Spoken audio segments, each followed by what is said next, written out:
Karbohidrat merupakan gula atau pati yang menjadi sumber energi utama bagi banyak organisme.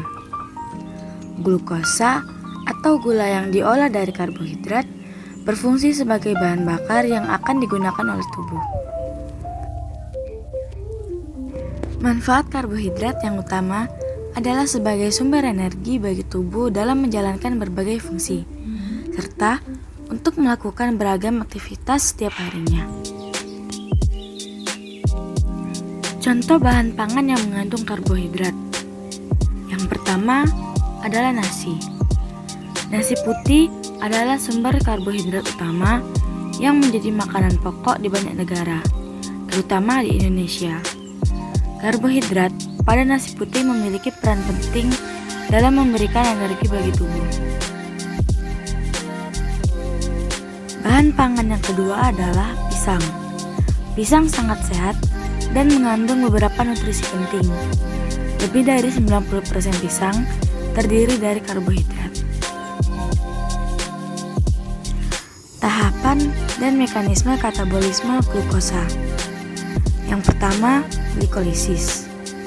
Glukosa dipecah menjadi dua molekul pirufat di dalam sitoplasma sel melalui serangkaian reaksi kimia yang disebut glikolisis. Glikolisis menghasilkan ATP, NADH, dan pirufat.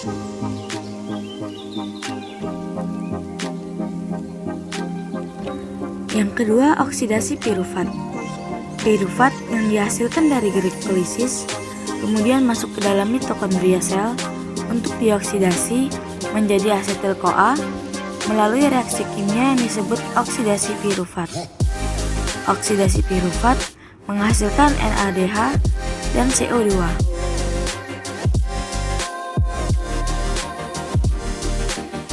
Yang ketiga, siklus Krebs. Asetil-CoA masuk ke dalam siklus Krebs yang juga terjadi di dalam mitokondria sel.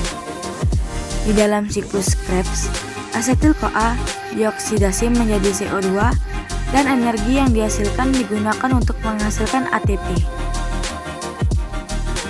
Yang keempat, transport elektron.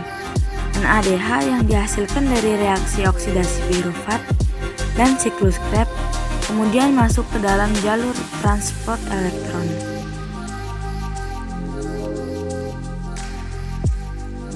Di dalam jalur ini, energi dari NADH dan FADH2 digunakan untuk menghasilkan gradien elektrokimia di sepanjang membran mitokondria yang kemudian menghasilkan ATP melalui fosforilasi oksidatif. Energi yang dihasilkan digunakan untuk menghasilkan ATP yang merupakan sumber utama energi bagi sel-sel makhluk hidup. Selain itu, CO2 juga dihasilkan sebagai produk sampingan dan dieliminasi dari tubuh. Seperti yang sudah dijelaskan sebelumnya, katabolisme terjadi pada proses pencernaan makanan. Sel-sel makhluk hidup melakukan katabolisme untuk mendapatkan energi, agar bisa bergerak, menghangatkan tubuh, dan juga berpikir. Lalu, apa yang akan terjadi pada makhluk hidup jika ada kelainan dalam mekanisme katabolisme asam lemaknya? Jika itu terjadi, maka akan timbul beberapa jenis penyakit. Contoh penyakitnya yang pertama yaitu diabetes.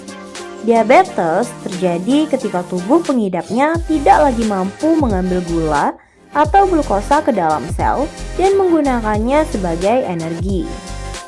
Yang kedua yaitu galaktosemia. Galaktosemia adalah kelainan metabolisme yang menyebabkan tubuh tidak mampu memecah gula galaktosa.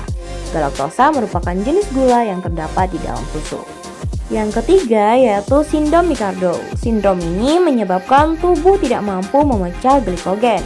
Nah, glikogen adalah bentuk gula yang tersimpan di seluruh jaringan tubuh, terutama otot dan hati.